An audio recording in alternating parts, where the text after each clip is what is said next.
আচ্ছা, একটা বেশ অদ্ভুত প্রশ্ন দিয়ে আজকের আলোচনাটা শুরু করা যাক। কোনো মহাকাব্যের প্রধান চরিত্র তিনি একই সময়ে দুটো আলাদা জায়গায় থাকবেন কি করে? শুনতে বেশ রহস্য গল্পের মতো লাগছে, তাই না? একদম। আর রামায়ণের গভীরে কিন্তু ঠিক এমনই এক রহস্য লুকিয়ে আছে, মায়া সীতা বা ছায়া সীতার কাহিনী। ঠিক। আমাদের মতো যারা গল্পবিলাসী তাদের জন্য তো এই শাখা কাহিনীটা দারুণ আকর্ষণীয়। মানে মূল গল্পটা হলো রাবণ আসলে দেবী সীতাকে অপহরণ করেননি, তিনি করেছিলেন তার এক মায়াবী প্রতিরূপকে। হ্যাঁ ঠিক তাই।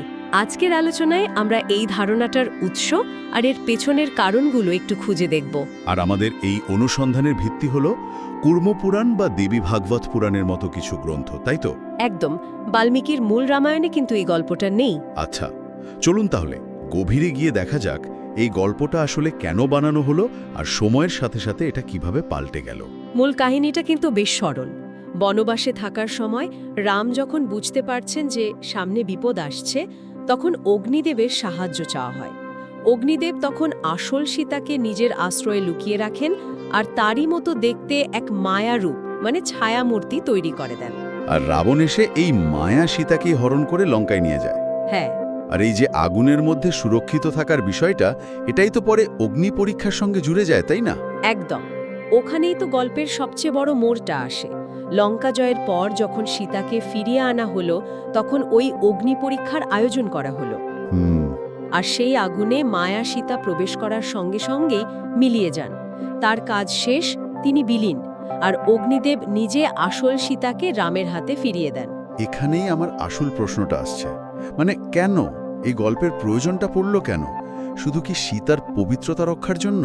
মানে তিনি একজন দেবী, তাই কোনো রাক্ষস তাকে স্পর্শ করতে পারে না, এই ধারণাটাকে প্রতিষ্ঠা করার জন্যই কি?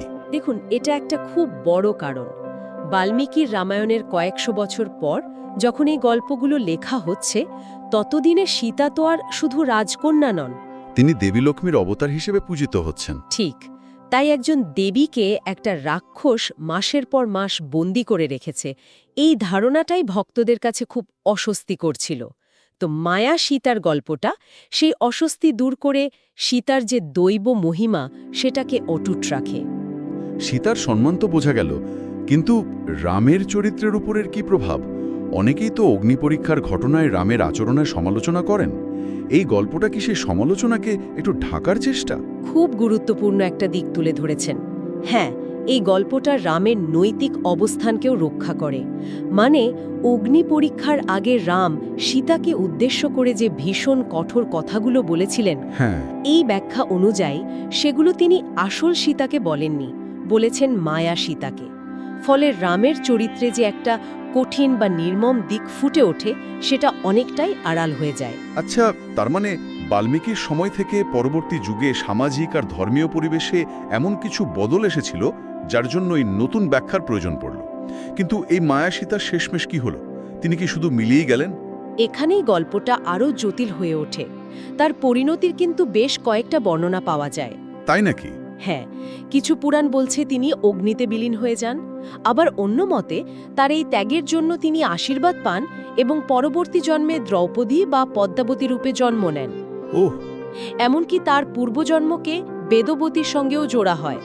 সেই বেদবতী যাকে রাবণ অপমান করেছিল এবং যিনি রাবণের ধ্বংসের কারণ হওয়ার প্রতিজ্ঞা করেছিলেন। ভাবলে অবাক লাগে। একটা চরিত্রকে তৈরি করা হলো শুধু মূল চরিত্রকে বাঁচানোর জন্য, আর কাজ শেষ হয়ে গেলে সে হয় মিলিয়ে গেল বা অন্য কেউ হয়ে গেল। এর মধ্যে একটা ট্র্যাজেডিও আছে কিন্তু। ঠিক। আর এই কারণেই তো একবিংশ শতাব্দীতে এসে গল্পটা একটা নতুন মাত্রা পেয়েছে। আধুনিক নারীবাদী দৃষ্টিকোণ থেকে এই কাহিনীকে এখন নতুনভাবে দেখা হচ্ছে। যেমন চিত্রা ব্যানার্জি দিবাকরণীর দ্য ফরেস্ট অফ এনচ্যান্টমেন্টসের মতো বইগুলোতে। একদম। সেখানে রামায়ণকে একরকম সীতায়ন হিসেবে তুলে ধরা হয়েছে। সেখানে এই মায়া সীতার ধারণাটা শুধু পবিত্রতা রক্ষার উপায় নয়, বরং সীতার নিজস্ব শক্তি আর আত্মসম্মান রক্ষার একটা কৌশল। পিতৃতন্ত্রের বিরুদ্ধে এক ধরনের নীরব প্রতিরোধ। হ্যাঁ, অনেকটা সেরকমই। অর্থাৎ গল্পটা আজও জীবন্ত, আর সময়ের সাথে সাথে নতুন অর্থ খুঁজে পাচ্ছে। ঠিক যেন মায়া সীতার মতোই এই কাহিনীটাও বিভিন্ন রূপে বারবার ফিরে আসছে। আলোচনা শেষ করার আগে একটা ভাবনা সবার জন্য রেখে যাই। বলুন। শুধু রামায়ণে নয়, পৃথিবীর অন্যান্য মহাকাব্য বা সংস্কৃতিতেও কিন্তু এমন দৈব প্রতিরূপের ধারণা পাওয়া যায়। যেমন ধরুন, গ্রিক পুরাণের কিছু সংস্করণে বলা হয় প্যারিস আসল হেলেনকে ট্রয়ে নিয়ে যায়নি, নিয়ে গিয়েছিল তার এক ছায়া মূর্তি বা আইডোলনকে। ঠিক। আমাদের এই মহান আখ্যানগুলোতে নায়ক নায়িকাদের তষ্ট বা কলঙ্ক থেকে বাঁচানোর জন্য এই যে প্রতিরূপ তৈরির প্রবণতা, এটা আমাদের সম্মিলিত মানসিকতা বা আমাদের গল্প বলার ধরন সম্পর্কে কি বলে? এটা কিন্তু ভাবার মতো একটা বিষয়, তাই না?